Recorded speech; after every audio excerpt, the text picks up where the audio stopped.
Vista Outdoors reports ammunition backlog over $1 billion.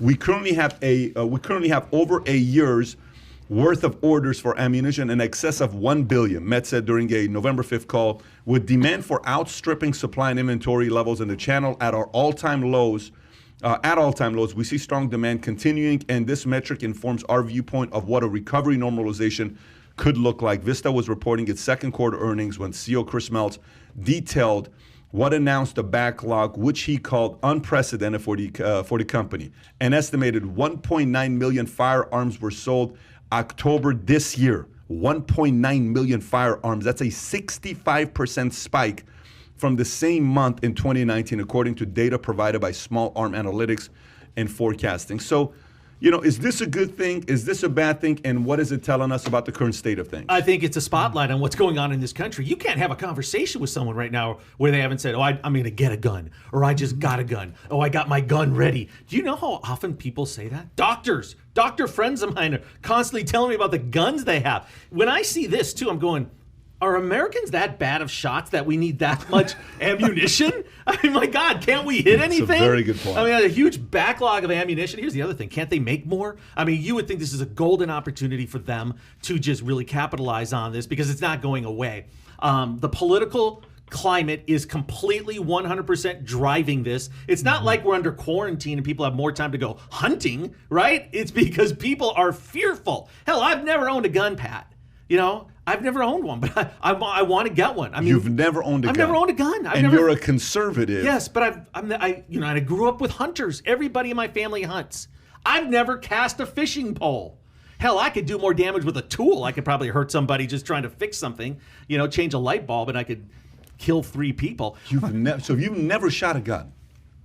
Okay, one time when I was living in Omaha, I had a friend who was a police officer in Omaha. We went to the shooting range, and she let me do it. But I've never had the interest to. I've never felt threatened. I've never felt like I needed a gun. But I'm definitely going to get one now. How do you talk to your kids about guns? How do you talk to your kids? You know what? I'm a little bit worried about it. I don't like the thought of having a gun because I'm not a gun man. Yeah.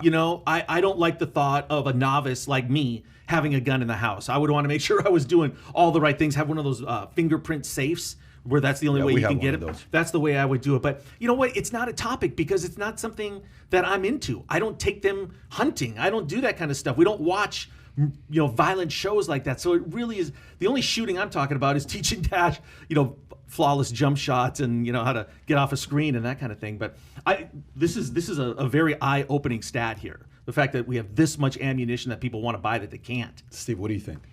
Well, I'm a country boy, so grew up hunting. Since the earliest age I can remember, have a rather large variety of weapons now in my house, and it's quite honestly, I do have a weapon or two for personal protection in the house, but the rest of it, I'm just a collector.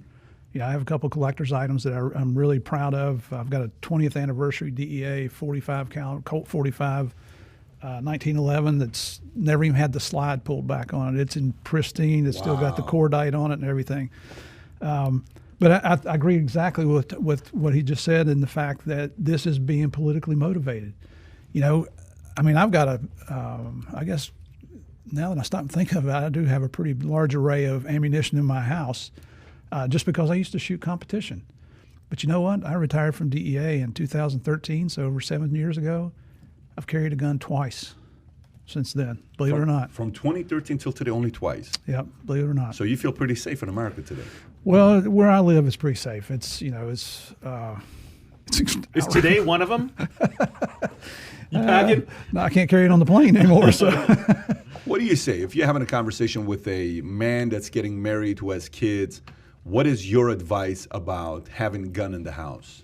Well, I think so being a country boy, I think we have responsibility as the father, as the male leader of the house. That doesn't make you the leader of your wife, but you're the male leader of your house. I think one of our responsibilities is to teach our children about weapons. Now, my 2 sons, I taught them how to hunt. The first thing you teach them is gun safety. I used to be a firearms instructor for DEA. First thing you teach is gun safety. Second thing you teach them is how to clean that stupid gun, because that's the thing you hate to do. That will keep you from shooting so much, because you've got to clean your weapons or they won't function correctly. But the safety is the biggest thing. Now, I say that I'm responsible for teaching my children. I've never taken either one of my daughters out to shoot. But my oldest daughter, she's 27 now, I've seen pictures of her on a range shooting an AR-15. She's 4'11". The gun is taller than she is almost, but she's right out there. So I'm an advocate of teaching gun safety because you never know what you're going to encounter. When we were going overseas, one of the things, the additional trainings that DEA put you through is they would send you to Quantico for a couple of weeks, and one of the big classes was weapon familiarization, because you never know what you're going to encounter. I'd never seen an AK-47 until I got to Columbia. Thankfully, I knew how it operated because a need arose. So I think you need that training, if nothing else, to develop that respect for the firearm. This junk that's going on about outlawing firearms. So, well, okay, let's take all the guns away from the legal people, from all of us, so none of us can have guns anymore. You think the criminals are going to abide by that? What a stupid thought to have. That's one of the most ridiculous things. As stupid as that is, why are millions buying it? I have no idea. I think they will, I guess I'd refer to this as the herd mentality, because this is what the people that I associate with myself with, that's what they think, so that's what I'm going to think. I don't want to have an independent thought. I don't want to go out and experience it for myself and find out what the truth is. I'm just going to go with other people, what they tell me to do, which that's kind of like what the media would like to do, I think. Well, they're coming after the guns. I mean, we don't want to turn this conversation into it, but you would imagine that is on the checklist of agenda items of what they want to accomplish. Well, I mean, in this room, just so you know, there's M16s in this room and there's guns in this room. In this room, okay? In a safe back there, there's plenty of ammunition here in this room. In the house, there's plenty as well. I'm all about it. I think men should have it. The moment you get to a point when you have a kid, I think you ought to consider having it. By the way, I fully also understand folks who are raised in an environment that maybe they didn't have. You were raised around hunters, and Minnesota, right? So I mean, it's a very normal thing to have. But I do think it's something that you ought to have. And nowadays, Steve, sometimes the most basic thing, like I ask my nanny, why do you not like guns? She says, because I don't want the kids to have access to it. I said, well, then you can buy safes that kids don't, because sometimes, country folks sometimes have guns sitting on their shelf and all of it like it's comfortable stuff. Like, yeah, we got one right here. I got a shotgun. If somebody comes in, I can just pull it out. But I think sometimes it's safety. And nowadays, you can literally get one of these safes. It's right next to my bed. You put your finger, boom. 2 seconds, gun is out, you're good to go.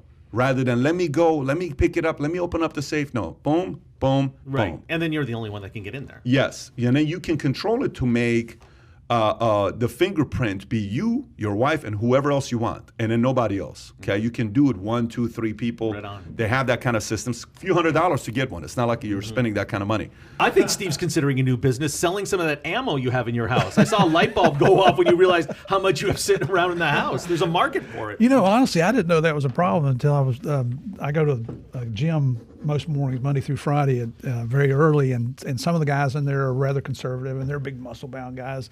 And I heard them talking one day about not being able to get ammo, and they ordered it, and there's a 3-month backlog. And that's crazy. I couldn't believe it. I was shocked to learn that was just here probably in the last month or so. I mean, what's the point of having a gun if you can't get ammo? I mean, that's a major problem. Well, so we went, some of the articles that Javier and I used back in the fight against Pablo Escobar are now on display at the Mob Museum in Las Vegas. And one of the things they have is my Smith & Wesson 9mm that I carried, back during that time. It's just on display in the case, and some other items. And when I went to ship it out there, I had to go to a gun shop where they had a federal firearms license so they could ship it for me legally. And I was shocked at how few weapons were in the case. I'm used to going into gun stores and there's lines and lines of rifles and shotguns and just cases full of handguns.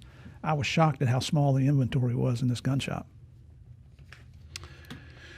The fact that more Americans want to buy guns right now, in October was record-breaking 65%, just tells you where we are today and how people are feeling. Because a lot of these people that are buying guns are probably not traditional gun owners that they have a collection. These are a lot of people that are saying, look, I just want to get a gun to make sure my family's safe. I have no idea how to use this, but I'm going to go get a gun to see to make sure my family's protected. And that leads me to the one state that definitely needs more gun owners, California.